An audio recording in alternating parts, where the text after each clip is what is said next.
This is the American Forked Podcast. It does a body good. Yeah.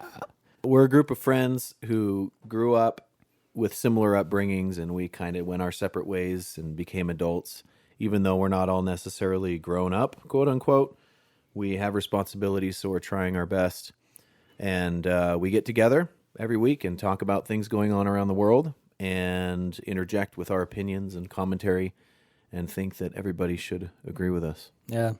And if they So- don't agree with us, They're wrong, yeah, all of them. exactly. Or So- maybe not. Maybe we're wrong. And we don't care either way. We really don't. We have our opinions, and I think we're all pretty good at being open minded and listening to each other's arguments, and not hating each other. So that's a start, I guess. Yeah. But today, so we've got Phil What's up? This is And- Phil. and me. This is Jake. It's just the two of us today. Just Phil and Jake. We want to apologize for not releasing an episode last week. Oh, you may have noticed You- that you this may is have noticed. episode 44 Yep. and not 43. We're straight up going to skip 43. Yep. And and we're never going to tell you why. We'll leave it at that. Okay, we'll tell you. So I lost it. It's gone. Jeff and I did a great recording.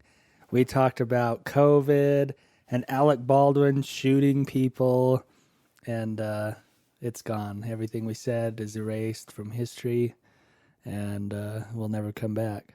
So So welcome to episode 44. yeah, you're welcome. So as always, Jeff's not here because we don't know. Oh, he's apparently MIA. Yeah. His children are out wandering the streets looking for him. Committing crimes. Yeah. Yep. He's not with us. Yeah, we don't know. We don't know where he is. Yeah. Love you, Jeff. Moment of silence for Jeff. And Tyler. That's enough. Don't know where Tyler is, Hey, Tyler's gone. but hope Tyler's okay. Yes. we are, all of our friends pretty much are, maybe they're all ghosting us. I don't know. Yeah, I hope they're all okay. But for some reason, Tyler and Jeff, but mostly Tyler. Yeah. All Tyler. Yes. Tyler, you know why. Wish you the best, buddy. We love Tyler. Yeah. So, As we always do, we want to start with some articles of news. Something has recently happened in American Fork, which is really exciting.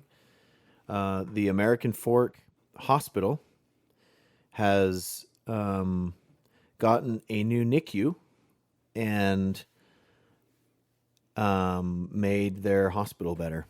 oh, and NICU is like infant. Newborn intensive care unit. Ah, that's it. I always thought it was a neonatal intensive care unit, but I guess newborn is neonatal. Yeah, NICU. I don't know what I thought of what I thought it meant a minute ago, and now I can't remember. But Yeah, it wasn't that. The article calls it newborn intensive care unit, but I thought it was neonatal. I think I'm correct, and the news article's wrong. Probably. But anyway, this new NICU will help twice as many of the youngest babies, even earlier in life. So I guess American Fork pushes out about 25 to 3,000 babies a year. The 2,500 to the Intermountain 3,000. Healthcare Hospital there in American Fork, and they say about 1% of them needs the NICU, and so that's like 250 to 300 babies a year. Yeah. And so they have a new NICU that has 20 individual rooms, so the mothers can spend time with the babies as they're in the NICU instead of having to come back and forth into their individual rooms. So that's neat. Yeah. Good job, American Fork. That's like one every 1.65 days. Mhm. Something like that. Yeah, If it's 250 a year. about a day and a half. Yeah. Something like that. Do the Mhm. math. Do it, and then prove us wrong. Too late. Next one is a Utah-based article. I've got a couple based in Utah, and this one is a Utah-based company makes Oprah's favorite things list. in case you didn't know, Oprah every year before Christmas has a list called Oprah's Favorite Things, where she shares with her followers, her massive audience around the world, her favorite things, whether it be homemaking or transportation or books or whatever. She has this list, and there was a Utah company on that list. It's called Lehi's Phone Soap. It's a company based in Lehi, Utah, that has a Surface Soap handheld UV sanitizer wand. So it's a little ultraviolet light wand that goes in like your purse or whatever, and you wave it over your phone to clean it off, Oh, I see. or whatever Yeah. touches doorknobs or whatever that could kill bacteria. And that's one of Oprah's favorite things. Oh, The owners of the company, Dan Barnes and Wes Laporte, began testing the surfaces of smartphones. While Laporte was conducting research, he found the UVC light used to clean lab tools can also sanitize cell phones without causing damage, according to a news release. So that's cool. it's UVC, they call it. Yeah, UVC light, ultraviolet color? Ultraviolet, I don't know. That's interesting. I'm trying to remember what my Scorpion flashlights are. Maybe it's UVU or something. Utah Valley University Yeah. lights. But I wonder if they're comparable at all. I know you're not supposed to shine them on your skin or in your eyes, but they make scorpions glow like crazy. So ultraviolet light is not good for your skin. That's what it says on the package. It's essentially like a tanning bed. Yeah. So apparently a tanning So tanning beds aren't good for your skin. Apparently. You shouldn't. If you go into a tanning bed, wear long sleeves Yep. and Just pants. cover everything. Put a blanket over Yeah. you on the And I bottom think- and the top. I think everything but your eyes you should cover. Yep. Yeah, well, that's true. You do wear like things in them, right? A little goggle Yeah. thingies over your eyes. Yeah, I think I only did that once when I was like 15. I think I've been in a tanning bed twice Yeah. in my life. Yeah, it was like, how would you like to be sunburned everywhere? A little bit. Right. Right. Do you want to go into a sunburn bed? Yeah. Sure. Girlfriend, I'll do that. Sure, Sure, girl, girlfriend. I have a crush on. Yeah, I'll do that. So there's another Utah item. So a Utah city was blasted for social media post. The city of Orem was forced to offer an explanation to a Facebook post it made talking about former President Donald Trump's new social media platform. I will share with you what Orem City said, and then I will share people's responses to it. Okay. I'm ready. So initially, they said, this was just in a Facebook post. To all of the people who follow American Fork or Orem City, they said, do you plan to create an account on Truth Social? This is the new social media created by President Donald Trump. The city wants to be sure where the people are, wants to be where the people are. As we plan our future communication strategies, it begs the question. And they were lambasted with bad comments, responses. How dare you politicize your outreach? And obviously a lot of people who don't like Donald Trump kind of surfaced. Oh, because pretty much what they said in a nutshell was, are you going to use this? We would like to know. Yeah, that's Kinda- exactly what they said. Yeah. But it was, I mean, people were like, it was the fact that they said President Donald Trump instead of former President Donald Trump, and the fact that they're asking about his social media platform, and people were saying like, we depend on social media to help get informed. Oh no, sorry, that was Orem said, we depend on social media to help people get informed to residents, and we simply wanted to know if large numbers of Orem residents would be leaving traditional social media in favor of this. And And one everyone person freaked out. Yeah, everyone freaked out just by saying, it's was basically thinking that Orem was taking a political stance by talking about former President Donald Trump's social media platform. And has that come out yet, or no? No, it hasn't. I think it's supposed to come out early next year. Oh, really? Yeah. And it's gonna be like a legit thing, like a Facebook level, like Yeah, thing, so or it's it's like supposed to something be. Donald Trump wrote himself. I've heard it's supposed to be a thing where you can only post true things. Oh, So it's like a real time fact checker thing. I don't know. I don't know anything about it. But Donald Trump polices every post. right, he himself decides what's true. That's a false. Fake news. Fake news.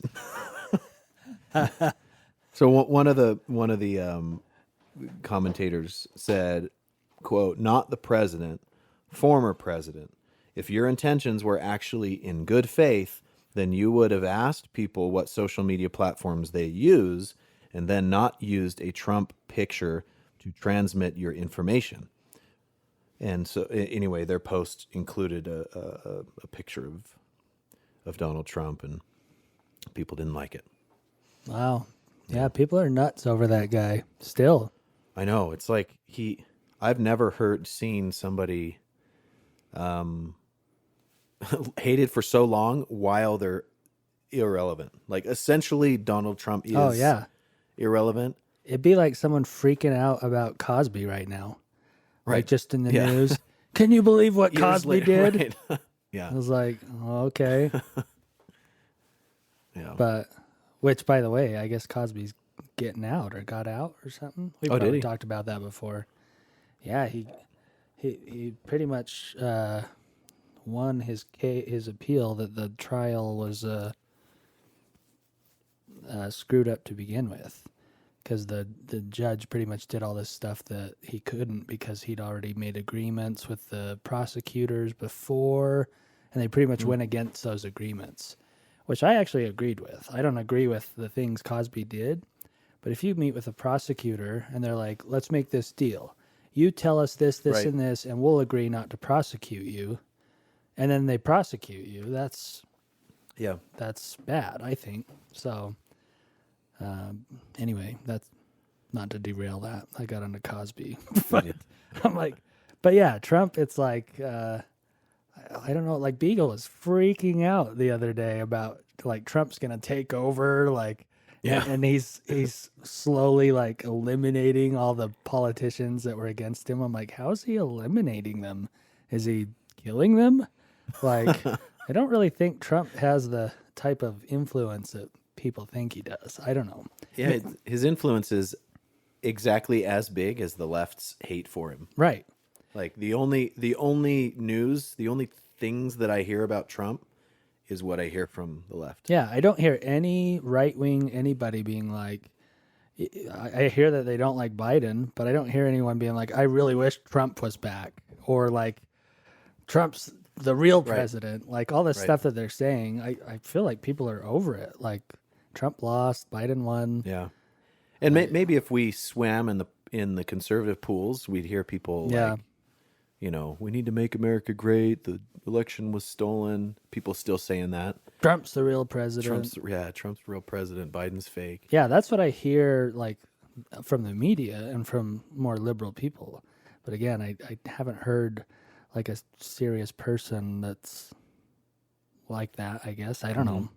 Maybe I'm just not paying attention, but I don't know. I think Trump's done for. I think he shot himself in the foot on election night when he's like, they're going to steal it or whatever, and all that Go stuff. break into the White House and graffiti everything. Yeah. Right? That's what he told him to do. Yeah, and that whole thing was weird and still is weird. Like they're investigating that. I think the latest thing is Trump's trying to block certain records that the Senate's trying to get from him. I think that's going to largely turn out the exact same as all the impeachments, which they're going to do these huge investigations only to find out what we all knew to begin with. And it's actually frighteningly weird that all the information they find is like news media sources. That was the weirdest thing with the Mueller report, is it was like, here's the Mueller report. This is everything that happened. And the majority of it was like, this news What people said agency about said it. this, and then this news agency, and then this person. And it's like, we already knew all of this. Like, all of this was public. Maybe there were a few things in there, but it was like, that's great that we just spent however many $1 million. And years worth of, yeah. Yeah, that's crazy. Yeah. So So anyway, who's going to be our Republican candidate for president? I don't know. Probably not Rand Paul, because people don't like him. But he's hitting the Fauci thing super hard. Have you seen all that? Yeah, I did see a recent. Well, no, it wasn't. No, I haven't seen what Rand Paul's doing. It was a I different. guess there have been just like a hearing bunch that of they had. hearings, and he's pretty much just like grilling Fauci on the fact that gain of function research was done in the Wuhan lab, essentially meaning they took a virus and they made it deadlier, which something about Intentionally. yeah, and there's something where Fauci is somehow tied to the funding of that lab, but the agency that funded it isn't supposed to fund gain of function research. And so it's pretty much there. You can find a dozen videos of Rand Paul and Fauci going back and forth. Yeah. You did gain of function research. No, you don't know what you're talking about. Well, let me explain it to you. It's this and this and this. Well, it's actually blah blah blah. It's weird. It's hard to tell who's like being political or who's trying to cover something or Yeah. make some. I don't know, but it's really interesting because I think what Rand Paul's getting at is, did the United States actually fund this? Like, did we actually fund?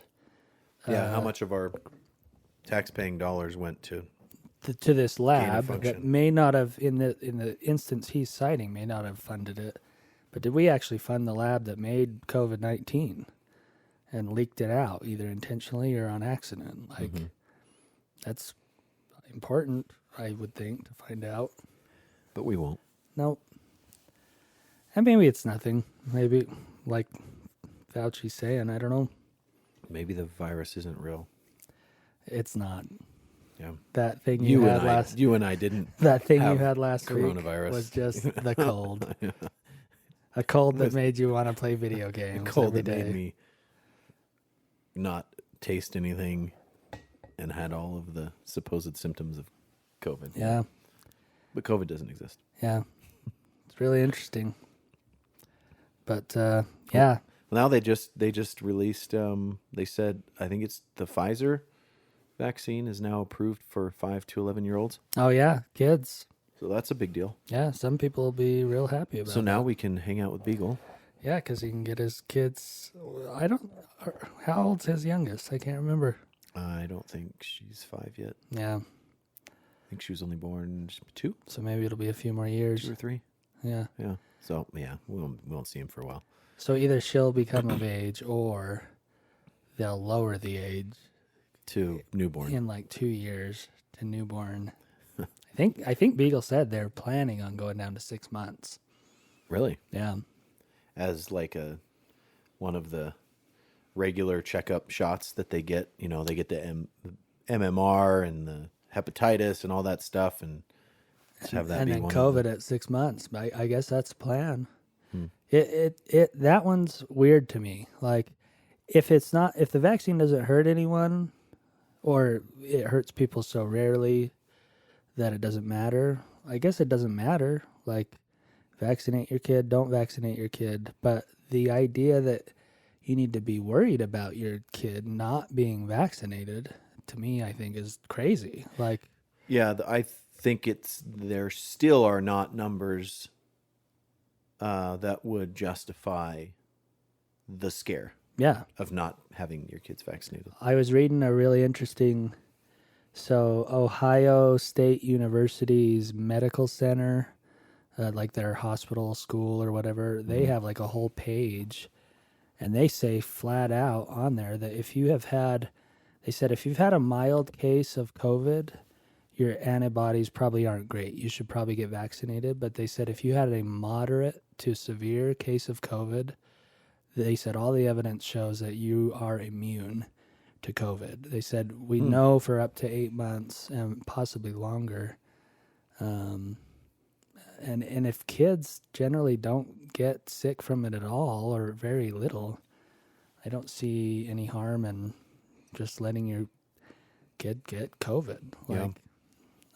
But I can understand, I mean, if someone doesn't want that and just wants to get them vaccinated, do that. Yeah. I don't know. Yeah. My 10-year-old son had it Yeah. at the same time as me. And the only reason we definitely tested him because he lost his sense of taste for like Yeah. 2 days and then was fine. He had no other symptoms. But the fact that Stacy got it and then I got it a week later made us think, oh, he definitely probably has it. Yeah. Anyway, he had it. We tested our 6-year-old daughter who was showing some symptoms, but it wasn't typical. It was more like, anyway, it wasn't COVID type symptoms, but just to be safe, because it was at the same time we tested her, but the results didn't come back at all. Yeah. So, we don't know if she got it or not. And yeah, I mean, it's crazy how unwilling so many people are to accept that there is very possibly a immunity to it once you've had it. They're just pushing the vaccine no matter what. Yeah. No matter what, everyone should get the vaccine. I've heard very, very few cases, actually one only, where someone was advised to not get the vaccine. That's Mike's sister. Right. Who got sick 3 times from COVID. Right. Well, and I think the reason for that is because that's what the government is saying. They're actually saying, don't even go out and get antibody tested to decide whether or not you want to get vaccinated. Yeah. We don't want you to do that. We just want you to get vaccinated. And maybe their idea is like, we just need everyone to get vaccinated. If we leave all this individual nuance up to everybody, not as many people are going to get vaccinated. But I think the opposite happens. I think when they're not straightforward, and we've talked about this before, it clutters things up. And people are like, oh, that sounds weird. I'm not going to do that. I don't really trust you. I don't, but if they just come out and say, listen, some people are probably immune, some aren't. We don't know who is and who isn't. We know this vaccine is safe. Yeah. We want everyone to get it. But if you've had COVID and it was a pretty good case, you were out for a few days or a week or whatever, like you probably do have immunity. But even so, it's safe to still get vaccinated. Like, I don't know. I feel like if they were just better about it, more people probably would. You think it's well, it's definitely a moneymaker for the vaccine companies. That has made a lot of money got to me a little bit, because at first I'm like, well, of course they're going to make money. Like they're making 1 million vaccines that everybody's going to have. But the way that they've been like, okay, you got the vaccine, that was the plan the whole time. But now, it doesn't work as good as we thought, so you need another one. And not only that, but some people like that got Johnson & Johnson, there's no booster for it. But if we can convince them that now you can get cross vaccines, that's even more money. That's how I'm like imagining that. It's like, why are we like, there's all these new reasons to get more vaccines. Like, wasn't the point to get a vaccine just like you get a vaccine for any other thing? And I understand some things have boosters, like measles, you get a booster every, I don't know. Something. Never for me. Oh, really? Yeah. I think you get them like when you're young, and then in like 4 or 5 years, and then I thought as an adult you can get one too, but I can't remember. I may have gotten one for my mission. Yeah. I know I got all the shots I needed to for my mission, but I don't recall what they were. Yeah. I don't remember either. But yeah, but to say that here's the solution, get this shot every 4 months or 5 or 6 or however long they think it's lasting now, I think is nuts. I would think they'd be like... how frequently are the boosters going to... Well, now they have... Which ones have a third booster now for at least one of them? Yeah. or a second booster rather. And I think it kind of Third shot. depends on how at risk you are, but and I'm not sure exactly, but I know that they're doing like more and more boosters. But the one that really got me was when they're like, oh yeah, now you can get boosters across different vaccines. So if you had the Johnson Johnson, you can get the Moderna booster, or you can get the Pfizer if you had the Moderna before. When they started, they're like, don't do that. Yeah. Don't cross the vaccines.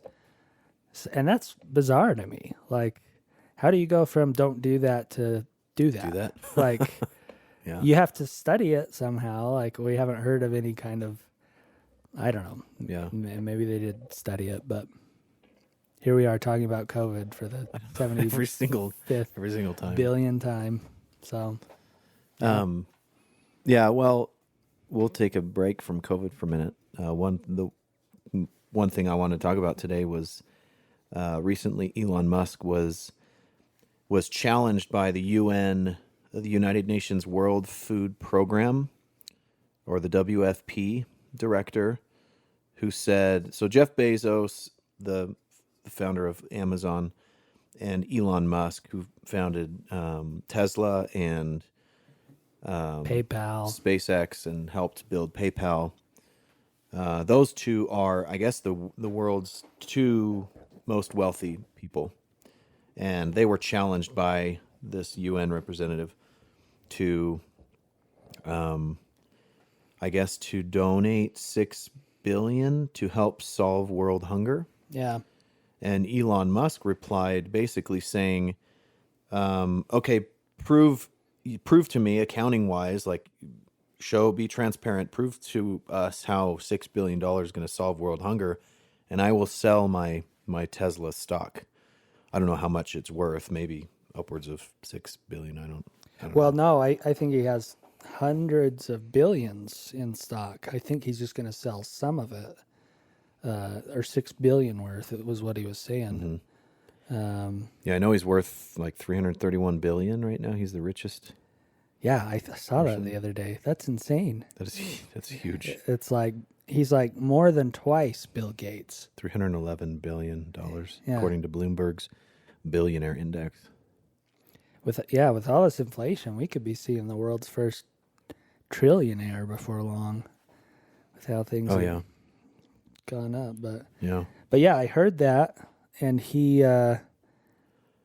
I thought it was really interesting because it's like, is he real serious about this, or is he just like calling out what he sees as total BS? Like, because they're like, all we would need is $6 billion and we could solve world hunger. And he's saying, like you said, okay, itemize everything with open accounting on this Twitter response or whatever, and I'll do it. And Yeah. it'd be interesting to see what they come up with. But he seems like a guy that, like, when they do respond, no matter how long and detailed and how many numbers there are, he's actually going to read it. You know what I mean? He'd read it. Yeah. And he's he'd actually pick it apart. Right. Yeah. And if it's solid, it's solid. But if not, he's gonna find it. He seems to be that kind of guy anyway. Yeah. I was watching some interview with him, and they were like, so what do you do on the day-to-day basis? And he's like, I probably spend 12 to 14 hours a day just going through engineering schematics and like revising them and things. And I sleep on a bed like in the corner of the factory. Like, and then I go to the SpaceX Center and sleep in a bed in the shed out back or something. It's like, he is a unique individual. yeah, for sure. Yeah. So regarding this, he said the World Food Program, WFP, can if WFP can describe on this Twitter thread exactly how $6 billion will solve world hunger, I'll sell Tesla stock right now and do it. But it must be open source accounting so the public sees precisely how the money is spent. And Beasley, who's the UN representative for UFP or WFP, his response was actually like, basically he said, well, it wouldn't solve world hunger. It would greatly help all of the inequalities around the world. Yeah. And so he, it's like when someone's called out on something, they're like, well, it wouldn't do that necessarily. It would Yeah. be more of a broad help. And anyway, he's calling out Elon Musk and the wealthy people to quote unquote step up. Yeah. And because they're not already helping people, right? They're not Right. doing anything to help. They're just getting rich. Right. So Yeah, I figured a response like that was coming because that sounded like a way low number to me. I don't know how many people are hungry, but I would assume it's upward of 1 billion or something like that. So that would mean $6 for every hungry person. So feed them a meal, pretty much. right. So they're not they don't go hungry that day. Right, or that meal. Or that meal. I was like, that's not Yeah. even going to make a dent. Here it is. He said $6 billion will not solve world hunger, but it will prevent geopolitical instability, mass migration, and save 42 million people on the brink of starvation.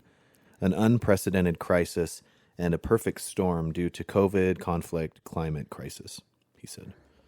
See, and even that is a crazy claim because isn't he like, this will prevent migration crises and solve hunger for 42 million let's people? make this solution even bigger. Yeah, it's like, oh, it won't solve world hunger, but it'll solve this and this and this. Like, Okay. I don't think so either. Again, more transparent accountability here. Let's prove that this will help. Actually, if Elon Musk, he would do that. He Yeah. would sell his stock if they could prove that. Yeah, It would be interesting to see what they come out with. If they can actually say each dollar, here's what we're gonna do, and he decides, oh, that looks good. yeah. I'll literally pay $6 billion.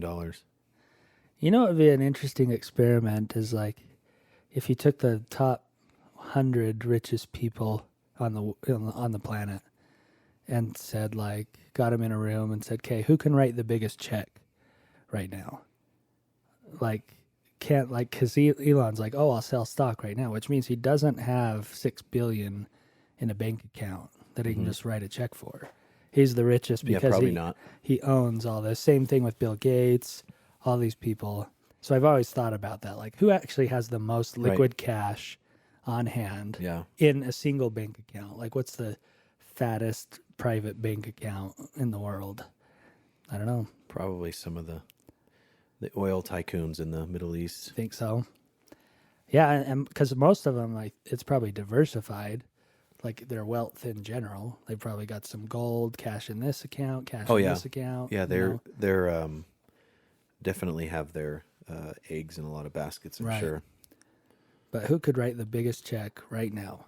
No preparation. That's not going to bounce. Yeah, just like write a check and it's going to clear. And what would that amount be? It's interesting. Yeah. But yeah, this is funny because it's like you hear statements like that all the time. Like, oh, if rich people just paid a little more or did this or this. Rich people are super rich, but there are a lot of people in the world. Like they can't feed them all. They can't do all that stuff. They could probably make a difference. And like you said, what do we know about what they're doing anyway? Why are we just assuming that they're not Yeah. donating to charities? And which I think a lot of them do. Not even if they're not doing it out of kindness, they do it for tax purposes because it's either like pay charities or pay the government. Right. So a lot of them do that anyway. Like, Yeah. so I don't know. And they still do pay taxes. Maybe not the income tax because there are ways to get around it. Yeah. And, so many people think that that's like super unethical when they have accountants who follow the law to the T. Yep. And they do what they need to do or what they can do to pay less in taxes. Like why, I don't understand why that's a bad thing for the rich people to try to follow the tax laws, but we're not going to look at the people who evade taxes and, the less than wealthy people who just don't pay. Right. Right. Well, and it's crazy. Like just like you said, wealthier people, they have people that make sure they follow the law. So it's always like, oh, it's unethical that you pay low taxes or no taxes. It's like, well, no, they didn't write the laws. Right. Like we're voting the people in that made these laws or aren't changing them or this or that. And actually, sometimes it makes perfect sense. I don't think there's a way around it.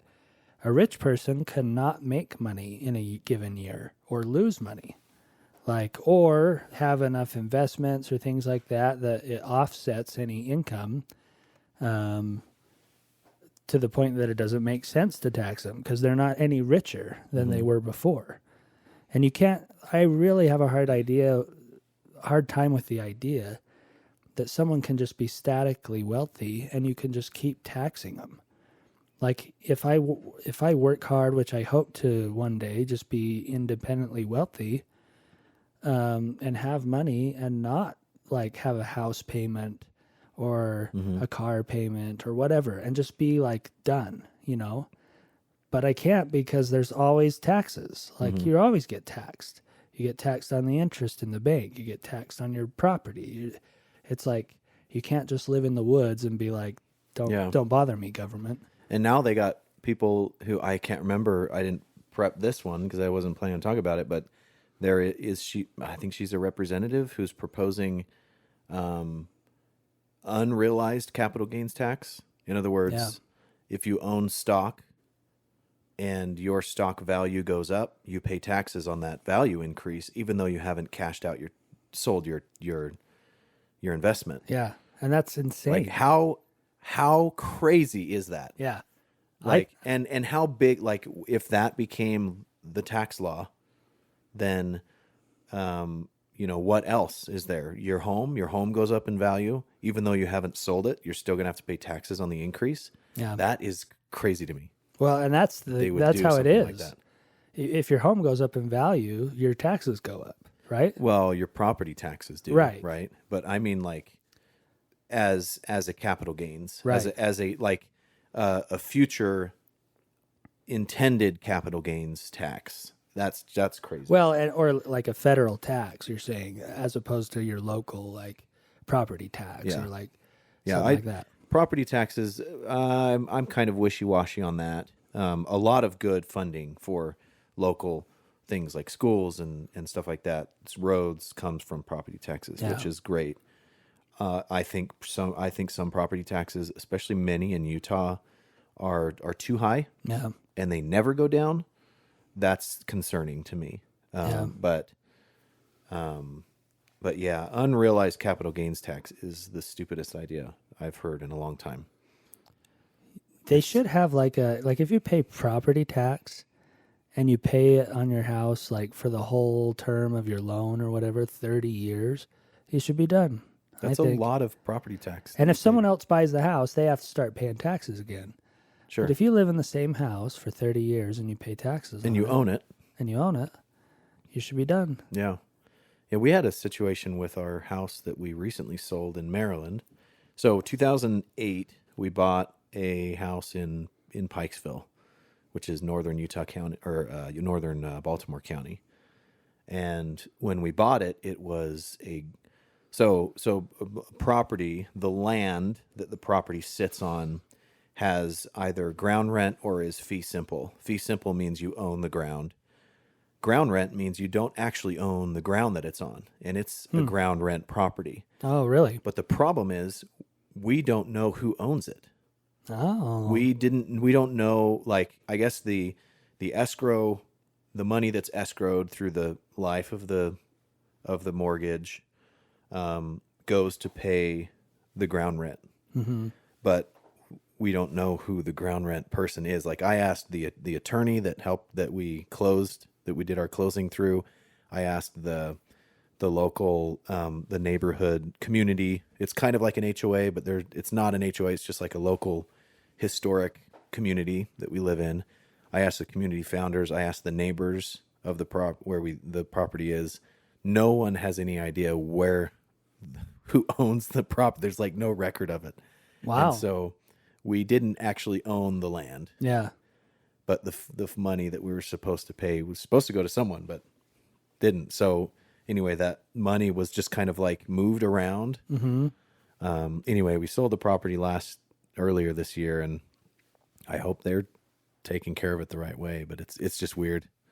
That is weird. I'd never heard of that. I mean, I've heard of like really long-term lease agreements on land. Mm-hmm. Like sometimes like whole subdivisions or towns are built on like what you're saying, like 100-year lease or something Yeah. crazy like that, like really long term, over multiple generations. But just an individual house, I don't know. That's interesting. Yeah. Have you? I mentioned this a little bit before, but had you heard that? Well, not this specifically, but kind of this topic that Zillow, I think it was Zillow, just laid off like 25% of their staff. Really? And Mm-mm. they're saying that they had been buying all these properties up all over America, which was driving the housing up. And they're saying that they're coming to realize that they're not going to make returns on it. Like they've overbid so much that they're just not going to get. Like their plan was to come in and they overbid on everything. Yeah. Like there's 10 houses for sale, they overbid on 8 of them. It drives the whole market up in that area. Yeah. And so their intention was the market will keep going up and up because everyone's got to really compete for that. But I guess they went a little bit too far, and they're just like, they're in trouble a little bit. Like laid off 25% of their people. So I'm hoping that it's going to be a housing crash because then I'll buy a house for cheap. But You're hoping for a housing crash. yeah, I'm not. everyone with a house is not hoping for that. Yeah. But yeah, it's interesting and kind of crazy if you think about it that we let that happen. Like I'm not really for government intervention a lot, but it seems like that's a way that a big business is really hurting a lot of people, like first-time home buyers, or people trying to get into homes. They just can't compete with that. It's like Yeah. In a lot of upcoming markets, like in most of Utah, yeah, chances are there's no way you'll buy a house for the asking price. yeah, and You'll have to spend way more. Devin just sold his house in American Fork for significantly more than what they initially posted it yeah, for. and remember he said he had like a family bid on it, but this big business bid more, so that's what they took, and that makes sense. Yeah. But that's what's happening, and that makes sense to me. I thought it was just a crazy housing market, which it kind of was, but the reason everyone had to overbid was because of all these companies To compete for intentionally these driving up companies, the price, like. And I feel like that's kind of a malicious thing. Like, what do you do about that? Well, see, what they're going to do is the housing market is going to crash. They're going to say, oh, it's all Zillow's fault. And then it's going to be like, let's do this congressional investigation that leads nowhere and act like we're doing something. When it was pretty obvious that I think we should have regulated it. Like, you can't buy, if you're a company of such and such size, you can't own more than 5 properties in any given jurisdiction or town or zip township code or whatever. Yeah, zip code. I don't know what the number is, but it seems like that you could limit that somehow so that they're not just dominating the market and artificially inflating the price. Yeah, if there is another housing crisis, it will be for a completely different reason than the last one was 2007, right? Yeah. Where it was a lot of it was because they were giving loans out like candy, right, to people who they knew that they couldn't afford it, Right. and then all of a sudden, it just burst. Well, will they not find the exact same thing? And maybe just like Utah's income is a lot higher because there are all these new people, new jobs. But if it's being pushed up artificially, a lot of those new loaners and homeowners have got to feel a pinch, like getting into a home that might be like,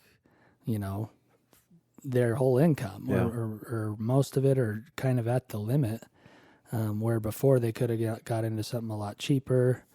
Now things are like crazy. I mean, people are paying like $400,000 for like houses with holes in the roof. Yeah. Like, just take it as is, whatever. I don't know. It's crazy, but we'll see what happens. Yeah, there are houses built in like the late 1800s that have been like just some maybe minor aesthetic changes to in like the 60s or 70s Yeah.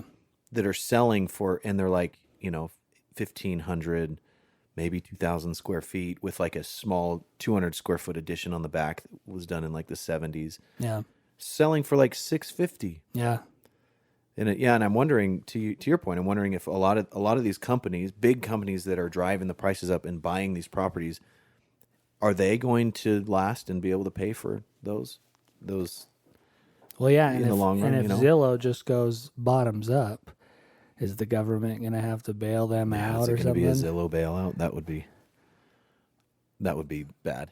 Yeah, it's crazy, and I'm actually for, like, in general, I think our government, like back in the day with the railroads and the coal and oil industries and all that, they got too big and too powerful, and there were these monopolies. Which I guess there's some debate over like the exact term of a monopoly or things like that, but I'm using that term loosely. It seemed like a good idea back then to break these companies up, and the people who founded them made insane amount of money off of those breakups. It wasn't like they were taking their money. Right. And now we have companies that I feel like, and again, using this term loosely, have monopolies on the market, like Facebook and Twitter, or Walmart, or Amazon. Like, Zillow. we have all these massive companies that just like that just kind of dominate. And I don't know. I don't know what the answer is, but it seems like we could have done a better job looking into all this. Like back when they're like, oh, there's banks that they're too big to fail, we got to bail them out. It's kind of like, well, why are there banks that are too big to fail? Can't we set a limit on bank size? Like, we only want you to destroy half a state if you go under. We don't want to destroy half the world economy, or like, you know what I mean? But I don't know. But maybe you need some crazy big banks to fund crazy big ventures, or maybe government funding, government loans to governments. I don't know. I don't know how that works. Yeah, there's definitely a dichotomy, kind of a fine line between how much government intervention is actually beneficial. Yeah. Can we just do bailouts work? At what point do we bail people out? Should we, Yeah. I don't know. Yeah, and the argument, I mean, we've all heard the arguments that we shouldn't have bailed out the auto industry. But it looks like we bailed them out, and it still sucks over there in Detroit. Like, Detroit is it's obliterated. Yeah. It's just like horrible. And I guess we have a lot of good manufacturing kind of all up and down that section of the United States, north to south. But apparently a lot of our auto manufacturing is in Mexico now, and that's like one of the most rapid growing auto industries in Mexico. So I don't know. Did we actually help anything by bailouts, or do we just fill the pockets of executives before they laid everyone off anyway? Did we just like move the goalpost, push the can down the road, or Right. whatever? Yeah, I don't know. Delay a worse inevitable crash or whatever. Yeah. And see, that's another example. Like, everyone lives and works around this Ford plant.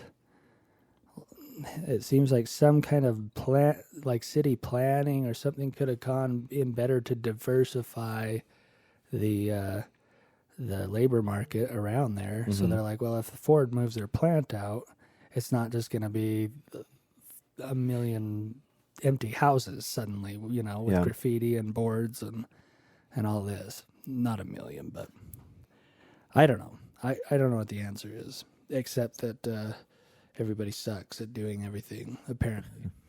Yeah, I mean, we keep hiring these politicians to do the things that we need them to do that they're not doing well.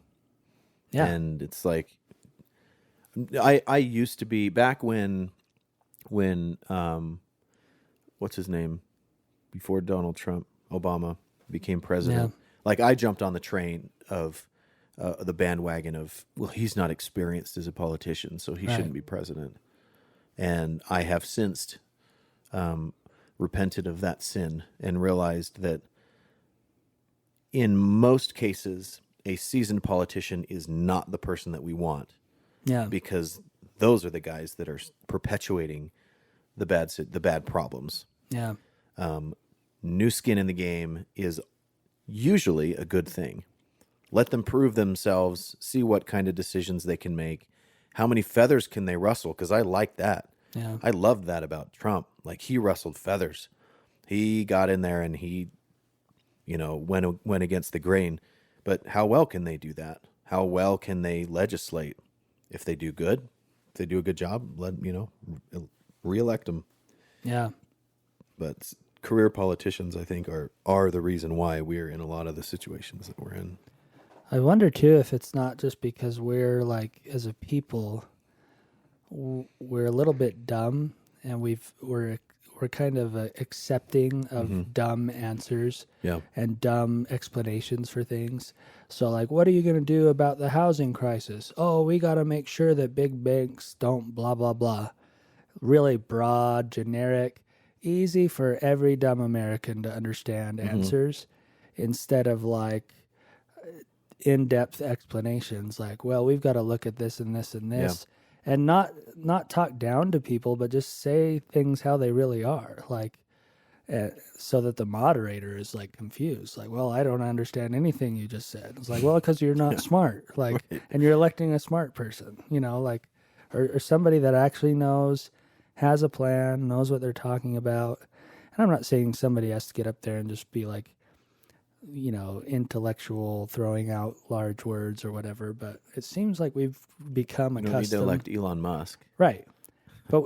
But we've kind of become accustomed to like, what are you going to do? Does it sound like what I want? Yeah. And it was like, I'm going to love America. Okay. Like, yeah, I'm going to fight for women. Okay. Like, I'm going to, or fight for gay rights or fight for small government. It was like, all of those are like super broad, super generic. We like the headlines. Yeah. What's a clickbait headline I can listen to?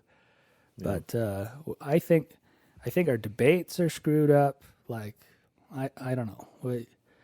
We really need to get people and challenge them in good ways. Like, how are you going to do this? Like Elon Musk did with this UN guy. Exactly. It kind of all rolls back to that. It's like, all he's saying is like, you just made this broad statement and I'm calling you out on it. Like, prove it, solve world and hunger. I will literally pay you the money you're asking for. Yeah. If you can provide for me evidence that this money is actually going to solve problems. Yeah. And what they're probably going to come up with is, oh yeah, Elon, if you give us this money, we can feed 34 million people for 4 weeks. And he's going to be like, no. So they'll just die 4 weeks later. Yeah. Than they would have of starvation. Yeah. And I don't know. It's just like people just don't know. And I've thought about that before too. Like when they write these huge bills and things, reading those bills has to take weeks of full-time work. But these politicians are doing lots of stuff. Like, how can they possibly read the bills? They're not reading them. They hire attorneys. Yeah. Or hire, executive assistants to read them and then give them an executive summary of what's in it. Yeah. But still, even then, like, it's not the bill that's causing, and the politicians that I like are the ones that are actually questioning things that are actually in the bill. Yeah. When most of them just vote for the bill based on the R or the D after the name of the people who sponsored the bill. Right. And that's the irresponsible thing that's going on in government, is it's all about supporting what the party wants. Yeah. And and it's about like, how loud can one little item in this bill be? Like, this bill has a billion things in it, but this thing I know my constituents will be riled up about. So this is in there. And they're usually like little stupid things that shouldn't be in a bill anyway. Like if the federal government's spending $1 trillion, I don't think it should be itemized spending money on things that are like $40,000 or $100,000 or even $1 million or $10 million. Like, it should be spending money on big things. All those littler things should be handled by littler governments. Like, and other bills. right. But you see things in the bills that are like, we're spending $10,000 on additional photos of whale conservation in practice by 10-year-olds. Right. Or something, it's just obscure things like that. It's Yeah. like, why? Why is the federal government at that level also doing these? And obviously it's because some politician said, I've got this friend that wanted this, so I snuck that into the bill. And I don't know. I don't know how they get in there or why they vote on them, but they should make a constitutional amendment that says that bills have to be like concise and readable, and you can't hire someone to read it for you. You have to read it. Yeah. And once we give you the bill, you can go in a room by yourself and read it. A bill has to be no more than 100 pages. Yeah, or something like that. I don't know. What a screwed up world we live in, Jake. Thanks for reminding me. You're welcome. So, it's a little shifting of gears again. Last week, I was not here, and that's probably why we don't have an episode. But you and Jeff talked about some pretty interesting things that I had kind of heard a summary of. Yeah. And there was some stuff there that I thought maybe we could touch on, or at least mention, as far as what's going on. Yeah. So, Well, we mentioned COVID. I think I already talked about it. But more or less that the study had come out that said that people who have been vaccinated are spreading COVID in their home just as much as people who haven't been vaccinated. Which I thought was really interesting, because I thought the whole argument was this is the pandemic of the unvaccinated, and so you need to get vaccinated, not to save yourself, but to save others. But if you're now vaccinated and you're spreading it just like unvaccinated people, I think that argument is kaput, right? yes, it is. Where did that study come from? That's a good question. I'm just spouting it out like I know, but it was in the news and things. People had been talking about it, but yeah, it's essentially like if that's true, then and you're not worried about getting COVID, then there is no compelling reason to get vaccinated, I would think. If you're worried about getting COVID, get vaccinated. If you're worried about your kids getting COVID and getting sick, get them vaccinated. But the argument that by not getting vaccinated, you are somehow spreading the disease or more likely to spread a disease, I think is becoming thinner and thinner. Yeah.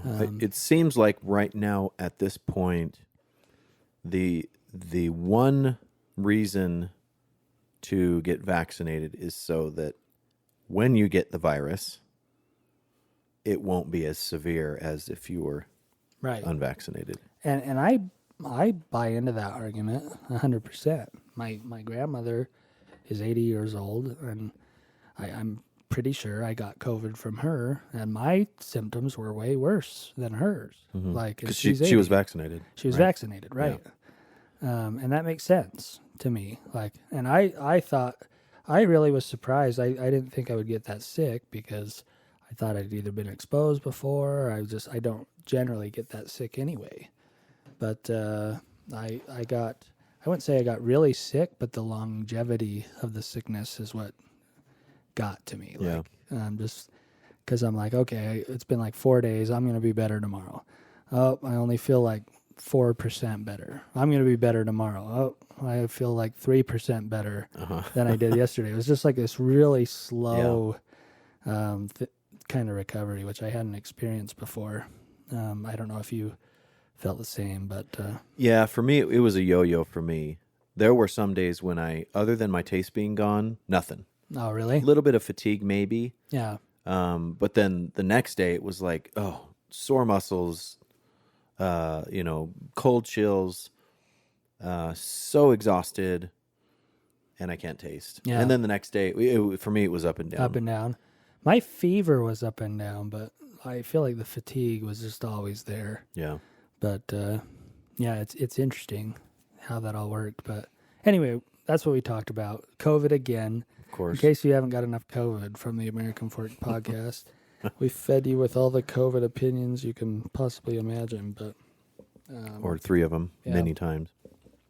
what else did we talk about? Something about dead animals that Jeff. You said you talked about Alec Baldwin, which Uh, was we were going to talk about 2 weeks ago, how he using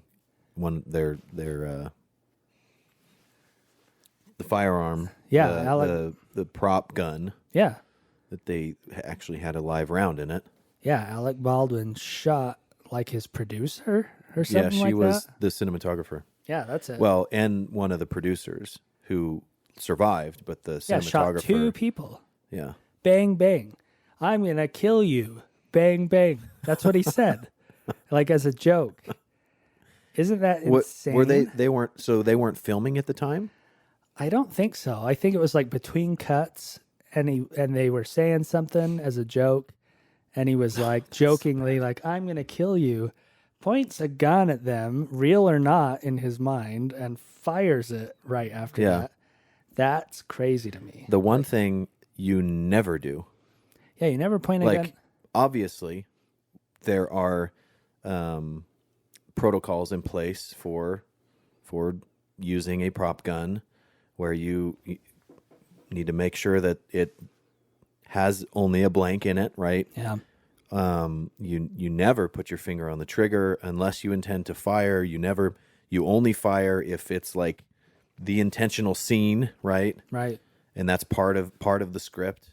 But And they're claiming that like that kind of training on set didn't happen because they're Yeah. saying that everything was kind of in disarray. It was like a low budget film.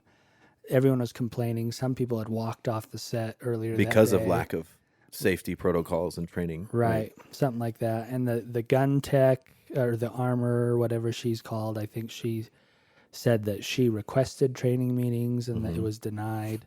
It's such a bad, like, Yeah. just a perfect storm of. But like Alec Baldwin, that's so bizarre to me that someone can be that age in America and just not have any gun safety knowledge. Like, and I'd love to like look at this. I haven't, but look back at his movies. Like, did he not ever fire a gun in movies before? He would have had to have training at some point. And like, they wouldn't. I would think. I mean, I'm not a movie gun expert, but I would think that as much as possible, they're firing these blanks, which I thought was crazy that they're still doing that. But you would think that there's ways to like film it so it looks like they're shooting at someone, but they're not actually pointing at someone. Like, you Yeah. could make a rule like, we're going to take care of all this. You're never going to point the gun directly Right. at anyone. Right. They move 20 feet to the side, Yeah. and you fire where they were. And I don't know how the gun was a gun that could fire a bullet. Like, why wasn't it a gun that fired blanks that was like blocked off in the chamber or in the barrel, you know, like with an X or something in there that was like, this will let gas escape, but not a freaking bullet Right. Who put a live round in a real gun. in a real gun? And I have heard that at least I can't remember the movie, but there was a movie where there was a scene. It was a war movie. There was a scene where they had like aisles and aisles in like this warehouse full of firearms. And the producer actually decided to purchase real firearms instead of props because they were cheaper. And so they have used real guns. Those guns were not used to fire, Yeah. I understand, in that movie. But there have been situations where they've used real firearms in a movie. But in this case, they did, and they gave him one with a live round in it, and he shot somebody, 2 people with it.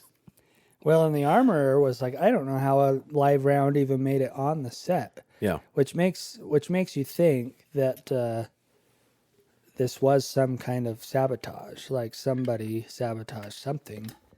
And so there's some liability there. But I have a hard time, sabotaging or not.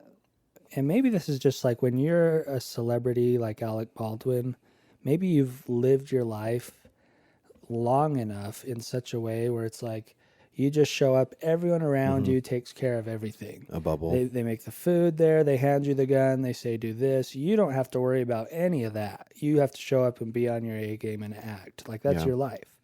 And I understand that to an extent. Like it's not his responsibility to know that a gun's not loaded, but it seems like any logical person, not even as a Yeah. joke, points what they think is a fake gun with live blanks, at the very least, are freaking loud and can still be dangerous, points them at someone and says, I'm going to kill you, And does. fires it twice.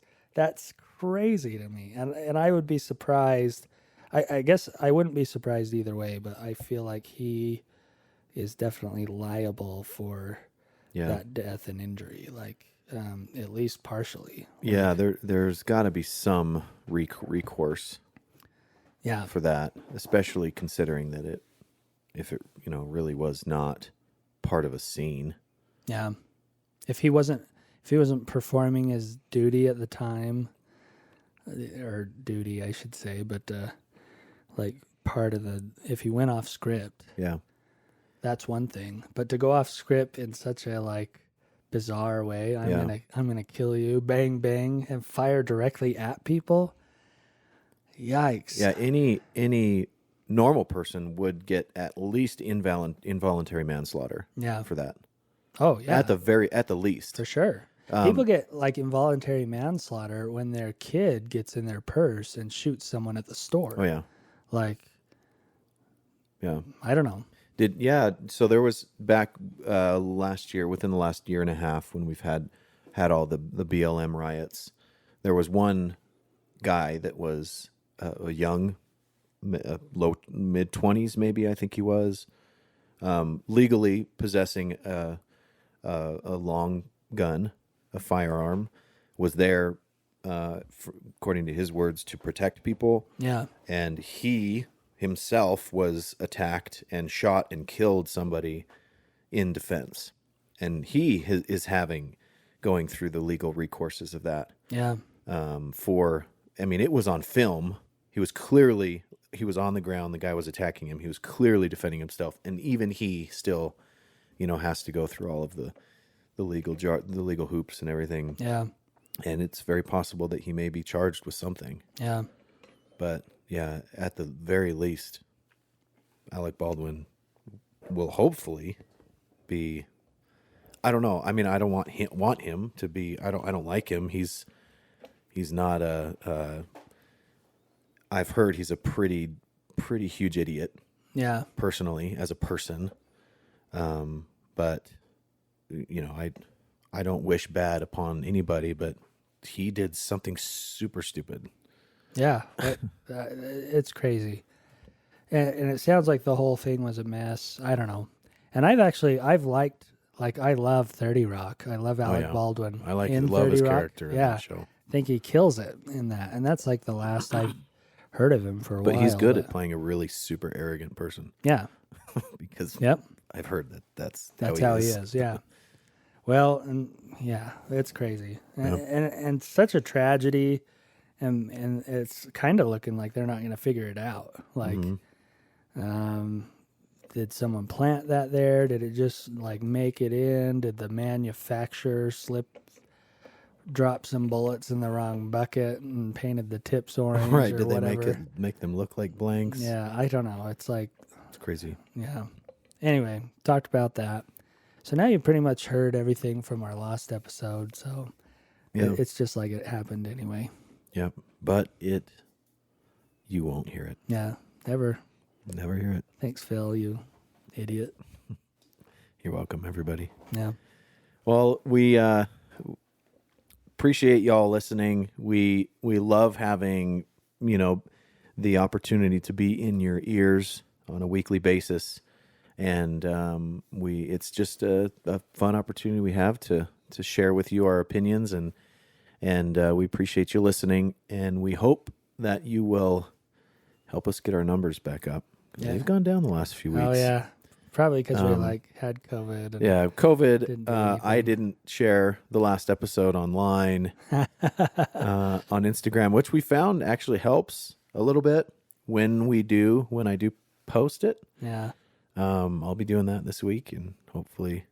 Anyway, if you like the show and if you think that it would entertain somebody you know, share it with them. Take a screenshot of the episode and tweet it out or whatever, and share it with people. Tell them how awesome you are for listening to American Forked Podcast. Yeah. Tell everyone about American Forked and how you love it so much. Yeah, and follow us on the socials at American Forked. And if you'd like to help fund the show, you can go to patreon.com/American Forked and donate a little bit of money, or just leave us a voicemail or send us a text message to our voicemail line, which is 385-DAD-0-MUG. Again, we love you. Thanks for listening. Bye. Bye.